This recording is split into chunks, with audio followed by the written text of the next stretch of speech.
All right, so this is going to be another movie review. This one's called Blind Husbands 1919. I'm giving you 1 out of 5 stars. Hated this flick. This is only Erich von Stroheim movie that I really hated. His other 2 movies, The Great Gabo and Sunset Boulevard, are perfect. Absolutely nothing wrong with it. Even if von Stroheim messes up his lines in The Great Gabo, I still love it. Blind Husbands is a 1919 U.S. drama film written, directed, and produced by Erich von Stroheim. The film is an adaptation of the story The Pinnacle by Stroheim. There's the film poster. I like the actress. Francelia Billington. Wow. She's a knockout. If I was Stroheim, I'd be all over her too. A group of holiday makers arrives at Cortina d'Ampezzo, an alpine village in the Dolomites. Among them are a U.S. doctor who does not pay much attention to his wife and an Austrian lieutenant. Erich von Stroheim, all dressed up, who decides to seduce her. Not a bad idea, actually.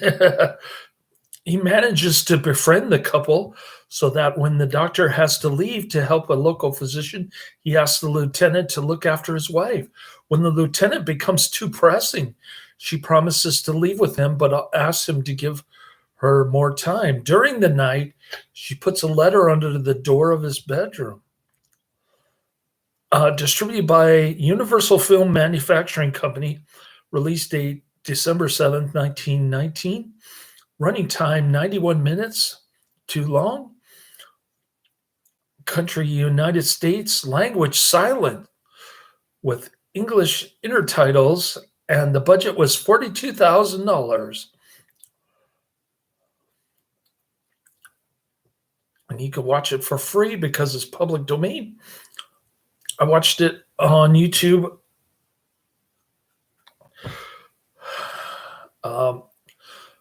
Cinema Cult Classics uploaded it.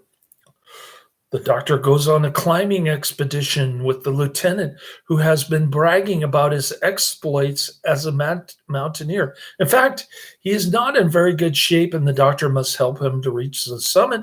In the process, the doctor finds his wife's letter in the pocket of the lieutenant's jacket just before he can read it. The lieutenant throws it away. He asks the lieutenant whether his wife has promised to leave with him, and the lieutenant gives a positive answer. The doctor decides to leave him on the summit, and the doctor starts his descent, despite the lieutenant now saying that he has been lying because he thought the doctor would not believe the truth.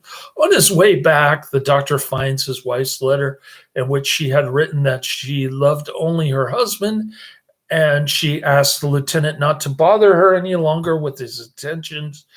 While pondering whether he should go back to get the lieutenant, he loses his balance and he falls down. When the doctor is finally saved by soldiers, he asks them to go and help the lieutenant. And that's pretty much the movie. Von Stroheim entered the Hollywood film industry in 1914 as an extra, and he was a horse handler on the greatest cinematic spectacle of the period, D.W. Griffith's The Birth of a Nation, 1915. Another Adrian recommendation. It's on my list somewhere. Birth of a Nation.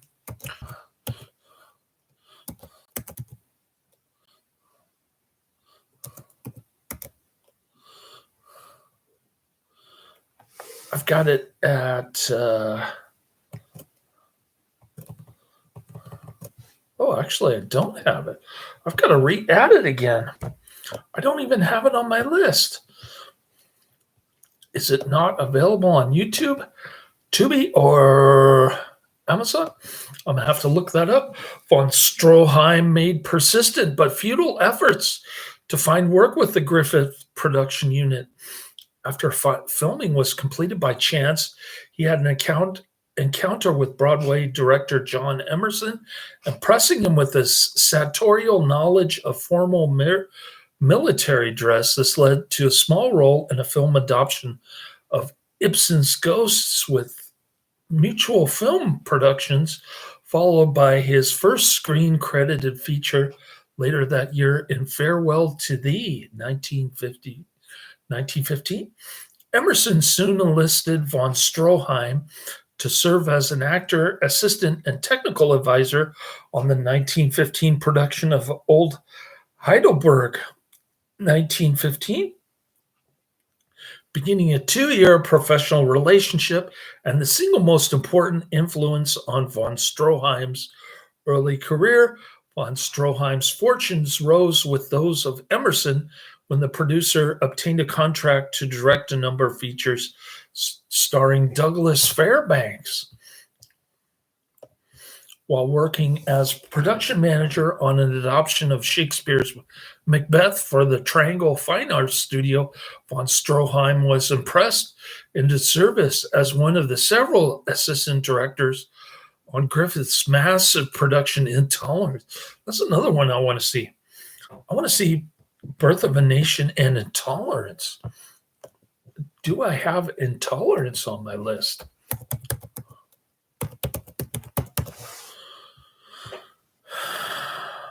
I do not. So I'm going to see if I can add both of those. I'll go back and do that after this review. Von Stroheim may have set up a number of shots in this so-called modern episode of the epic production Intolerance. Though never one of Griffith's inner circle, von Stroheim's apprenticeship imbued him with the director's his obsession with linking settings with his player's character development, the fussy perfectionism and attention to detail displayed by von Stroheim in his own films is a legacy of Griffith's profound influence. With the United States entry in the First World War in 1917 against Germany, the Hollywood studios and distributors became anxious about presenting audience with Teutonic figures. Von Stroheim's name was dropped from cast billings. Then he was discharged entirely from Douglas Fairbanks' production company. When the studios turned to pro-American, pro-war, and anti-German propaganda films, opportunities arose for actors who could convincingly portray Prussian military villains. Von Stroheim took advantage of his looks, name, and reputation, carved out a new career as a professional Hun. An expert in German military uniforms and paraphernalia, von Stroheim returned to Paramount Pictures to serve as an advisor to D.W. Griffith on Hearts of the World and at famous players Lasky on The Hun Within, both 1918. When von Stroheim was hired by Universal Studios to star in The Heart of Humanity, 1918, opposite Dorothy Phillips, he became prepared to contribute his eagerness and proficiency to every aspect of the production, possessing directorial expertise acquired under Griffith's influence. Von Stroheim honestly felt himself to be Griffith's true heir. His inflammatory portrayal of Prussian Lieutenant Erich von Eberhard, von Stroheim made his screen image notorious to the U.S. public, particularly a scene in which he snatches an infant from its cradle and he casts it from a 2-story window. Nice guy. At the peak of the Spanish influenza in late 1918, von Stroheim attempted to interest film studios in his script in progress entitled The Pinnacle, concerning a U.S. couple and an Austrian lieutenant in a menage a trois.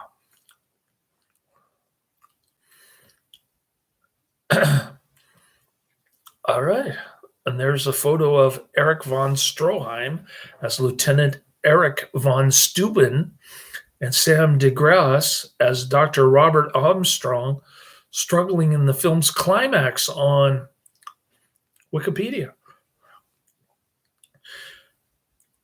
Von Stroheim decided his best project for funding would be Carl Lamy at Universal Studios, where von Stroheim had recently completed the profitable The Heart of Humanity.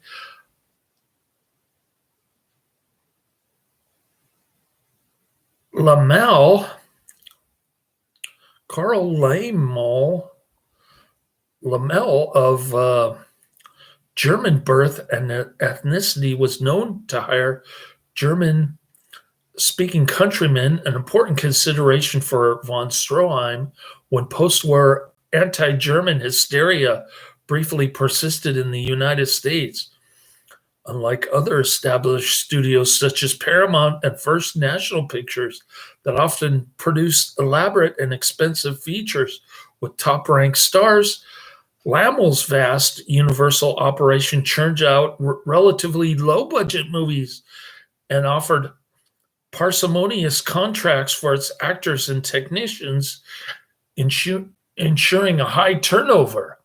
Considering Universal's frequent need for experienced staff, von Stroheim approached Lamel, confident that he could enlist the producer in the project with the two enticements. Von Stroheim would hand over the story and script gratis and waive all wages for directing the picture. The only caveat was $200 per week to star in the film. After a short, intense interview, von Stroheim won the support of the movie mogul.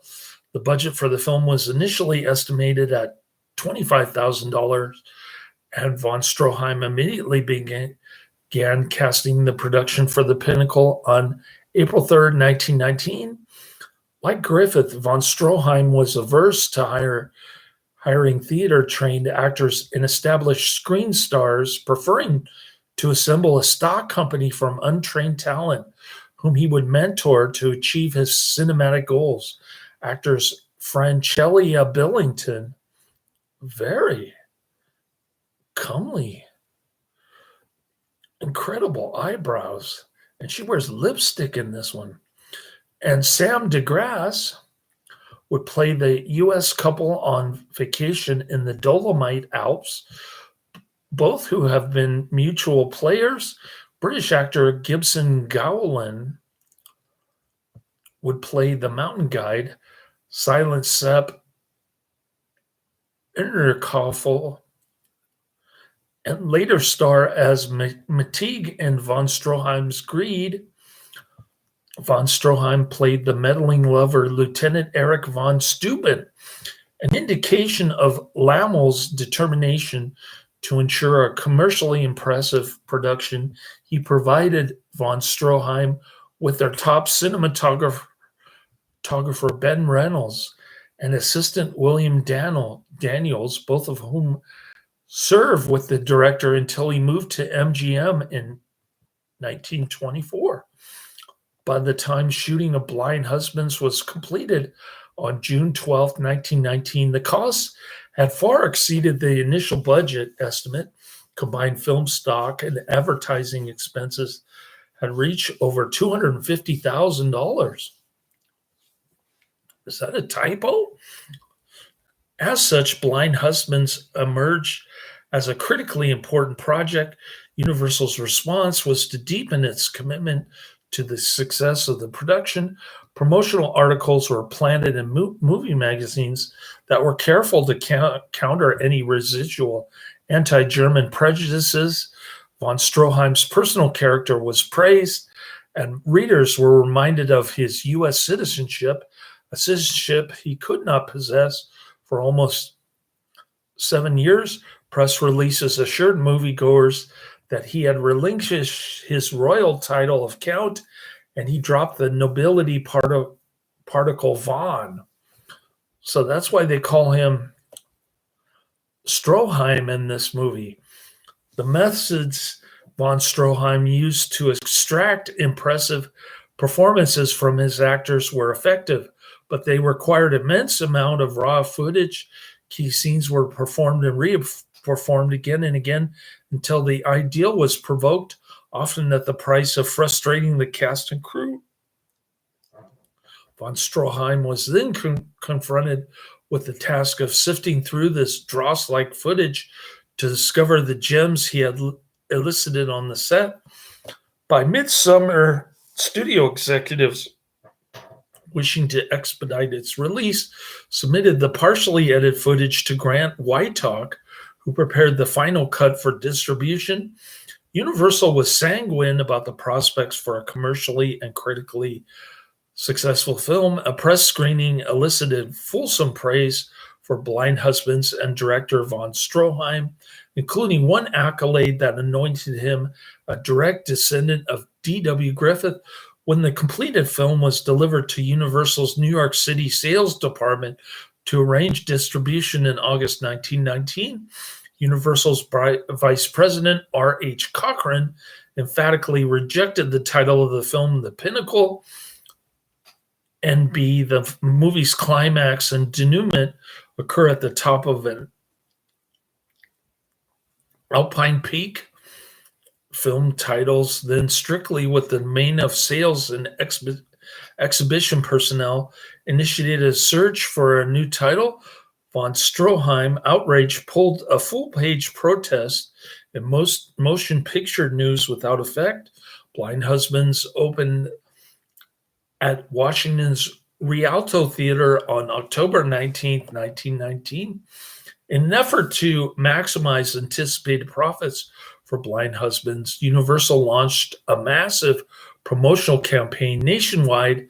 The picture grossed over $325,000 in receipts during its first year, when typical five-reel feature films average $55,000. All right, here's a quote from film historian Richard Kozarski from 1983. Till the coming of Orson Welles, Blind Husbands was the most impressive and significant debut film in Hollywood history. Blind Husbands is an apprentice work, exasperating in its infantile narcissism, its unleashing of the director's wish fulfillment fantasies, but it launched a career that was soon to emerge as one of the most brilliant in pictures. This is by biographer Charles Hyham in The Art of the American Film, 1973. Universal's productions, which usually exhibited in less exalted venues, arranged for Blind Husbands to run at New York's palatial Capitol Theater. Though this required a month's delay, Blind Husbands inspired fulsome responses from U.S. film critics, and almost without exception, both the director and his cinematic creation were hailed as an advance for the art form. Agnes Smith of the New York Telegraph wrote, "If we were not very much mistaken, Blind Husbands will introduce to an industry a new super director, Erich von Stroheim. Unlike many other directors who aspire to the ranks of the fortunate, he is not a near Griffith, a near DeMille, or a near Tourneur. His work is quite in a class by itself. It has individuality and originality. The atmosphere is deeper than mere realism. The details are truly remarkable. The interior of the Alpine inns, the wayside shrines, and the peasant types were all the work of a man who knew very much what he was doing." Blind Husbands, set amidst a tourist resort in the Austrian Dolomites, opens with the arrival of an upper class U.S. couple Dr. Armstrong and his wife Margaret. The story examines their reaction to the strenuous efforts of an Austrian military officer, Lieutenant Erich von Steuben, to seduce Margaret. Von Stroheim's characterization of the unscrupulous yet sophisticated sexual predator was a refined variation of his role of the man you love to hate that he had cultivated in his post World War I roles, most recently in Universal's The Heart of Humanity. Here, however, von Stroheim seeks sexual conquest through low cunning rather than psychological terror and physical violence. The original title of the movie, The Pinnacle, was based on von Stroheim's original screenplay, and it served as a metaphor that resonated physiologically with the picture's climax, in which Dr. Armstrong and Lieutenant von Steuben struggle for dominance on a lofty alpine mountain peak. Von Stroheim, outraged at Universal's substitution of the title with Blind Husbands, provoked a public denunciation from the director, defending The Pinnacle as a meaningful title, a title that meant everything to the man who created the film.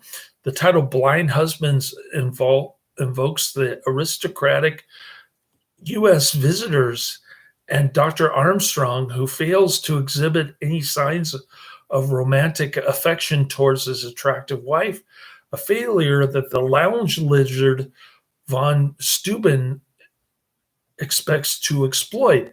The complacent doctor, preoccupied with his alpine hiking, is slow to discern his wife's conflicted response to the officer's advances. Blind Husbands is the only film in which von Stroheim submits members of America's leisure class to artistic analysis. This is the same social stratum that the young von Stroheim had serviced as an expert equestrian and a resort guide in Northern California during the years before World War I and before his arrival in Hollywood, a venue where he seems to have had particular success with the ladies, whereas von Stroheim's scenario for Blind Husbands required that his alter ego suffer a spectacular death. Ooh, I just spoiled the ending. His subsequent autobiographical representations avoid similar fates. A religious component appears in the film to reinforce the film's central metaphor that culminates in a contest on the pinnacle, informed by von Stroheim's recent conversion to Catholicism.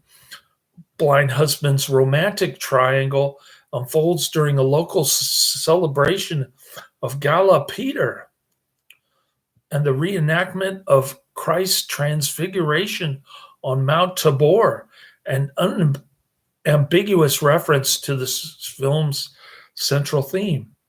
The most striking element in von Stroheim's thematic scheme is the presentation of a young married woman who seriously contemplates engaging in an extramarital affair, which constitutes a daring break with tradition in cinematic treatments of the topic. The realism that von Stroheim brings to the first encounter among the principal characters establishes the psychological complexity of this theme. According to film historian Richard Kozarski, the very first sequence of the film, as the three principals travel in a coach to Croce Bianca, announces the arrival of a new master of psychological realism, in which von Stroheim never hesitates to use Griffith's analytical editing techniques to telegraph certain points directly. A series of close-ups establishes an immediate tension among the travelers, and the attraction of shifting glance to a well-turned ankle is demonstrated with considerable wit. The level of professionalism here puts most films of this period to shame, a fact quickly recognized in the first reviews. Well, if this movie puts other silent movies to shame, not looking forward to watching more silent movies in general, but I will look for Birth of a Nation and Intolerance in the hopes that I can find it somewhere on one of those three aforementioned streaming services. That the film and its theme arise from von Stroheim's own life experiences beyond question. The characterization of Lieutenant Erich von Steuben is a direct projection of von Stroheim himself. A copy of Blind Husbands is in the Museum of Modern Art Film Archive and in several other collections. 1919 is modern art? Really? Okay. Nobody in the chat room. I don't have to respond. It's too early for the Australian mates to come in the chat room. Gets a pretty high 6.9 out of 10 on IMDb. Blind Husbands. It's got a cool looking movie poster. 1,700 ratings. Pretty lamestream silent movie, I guess you could say. Blind Husbands, 1919, 1 hour, 42 minutes, too long. I think it was shorter than that. On Cult Cinema Classics, they lie. Why does IMDb always lie about the film length? An Australian officer sets out to seduce a neglected young wife. Wow. This lady is amazing. Francella Billington. Whoa. Very nice. More like this. You've got Foolish Wives, The Wedding March, True Hearts, Susie, and Phantom. The studio insisted on cutting the film instead of letting Erich von Stroheim do it, as he was deemed to be too unstable after allegedly killing a dog during production. Von Stroheim would ensure they didn't do this to him on his next film, The Devil's Passkey, 1920, by barricading himself in the editing suite with the loaded Winchester. In one shot, when the wife walks across her bedroom, a spotlight beam is visible on the ground following her. The husband, Dr. Armstrong, is quoted as saying, "I'm going to give you one chance. If you speak the truth, and I shall know it, I will not harm you. But if you lie, and I shall know that too, down you go." Most sources state the film length of 68 minutes, but a restored 101-minute copy of Blind Husbands was screened at the 2022 San Francisco Silent Film Festival on May 6, 2022. That was the version that I saw on Cult Cinema Classics. Until now, we've only known the abbreviated US version from 1924, but the recent discovery by the Australian Film Museum in Vienna of an original release print together with the MoMA San Francisco Museum of Modern Art print and the original screenplay and continuity script found in the archives of Universal Studios has permitted an altogether new appreciation of Stroheim's singular vision, restoring some 7 minutes to the film's length, most of them in extended shots, and reconstructing his careful tinting and toning color scheme. This was featured in The Man You Love to Hate, 1970. All right. Here's a movie review from O.O. Giandula O.O. and Eddie Merkelix, dated May 29th, 2009. This person is giving it a much higher rating of 9 out of 10. Even higher than the average rating on IMDb. I'm giving it 2 out of 10. I hated this flick. I thought it was boring, and my eyes kept wandering. Even though the main actress, was very attractive, she doesn't really get naked. Delightful Alpine movie. Review of the Austrian version is the title of the IMDb review that I'm about to read aloud. This is this is a review of the Austrian version of the film, which is available on the R2 edition Film Museum DVD. I believe it is available in the States on Kino DVD in the truncated US version that has a different sentiment. Blind Husbands is a story about folks holidaying in the Alps, Cortina specifically. The main characters are a famous U.S. surgeon, his wife Margaret, and Lieutenant von Steuben, a German military man. The Film Museum English subtitles are a bit misleading here because they translate the inner titles referring to him as an imposter, whereas I believe von Stroheim's intention was to portray him as someone unfit to wear the uniform rather than literally not allowed to wear it. Von Steuben is played by von Stroheim himself.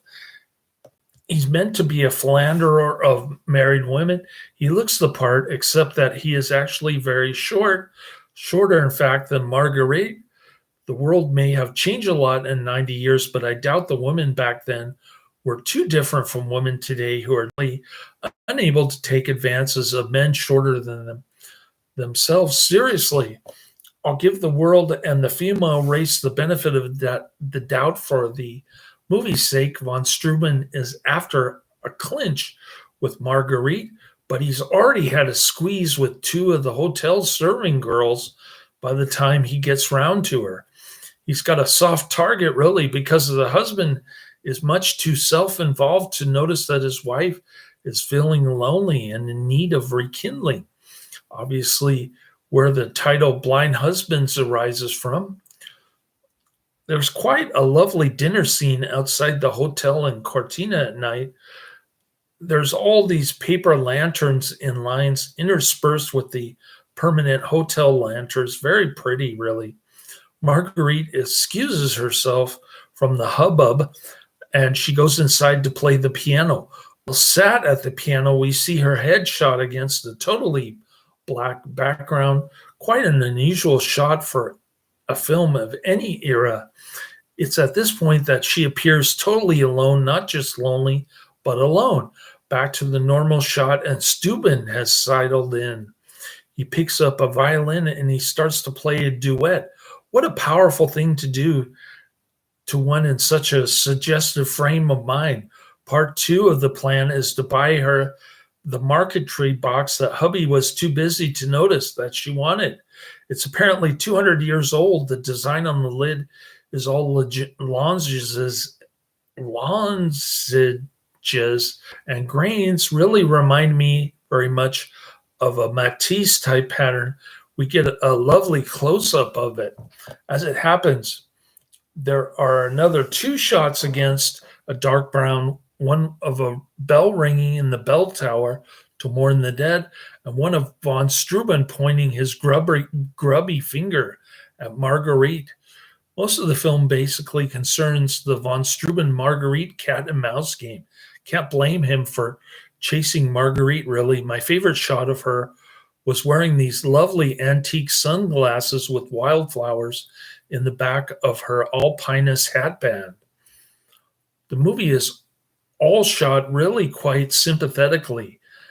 I'd call it a realism, a surprising term for a 1919 film.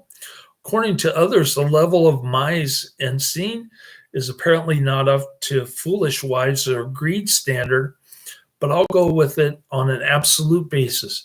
If you see the movie as containing realism, then the editing is a bit of a cop-out, a sop to dramatic cliche. However, we'll let Erich off as it still kind of works. The movie turns into a bit of a Berg film at the end. U.S. Superman, surgeon, strong, weakling German braggart. this being totally exposed as they climb the mountain, having been rather voce before.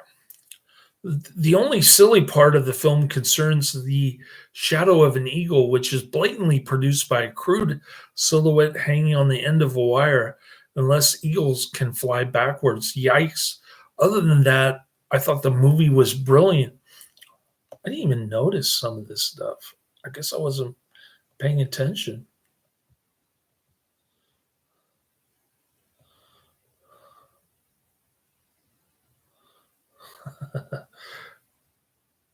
Phantom looks decent. Uh, I like I like the way the women dress and their hairdos. It's all frizzy and stuff, kind of short and frizzy, and their outfits look nice too. Uh, the main actress in this one wears lipstick and eyeshadow. Phantom 1922. That looks decent.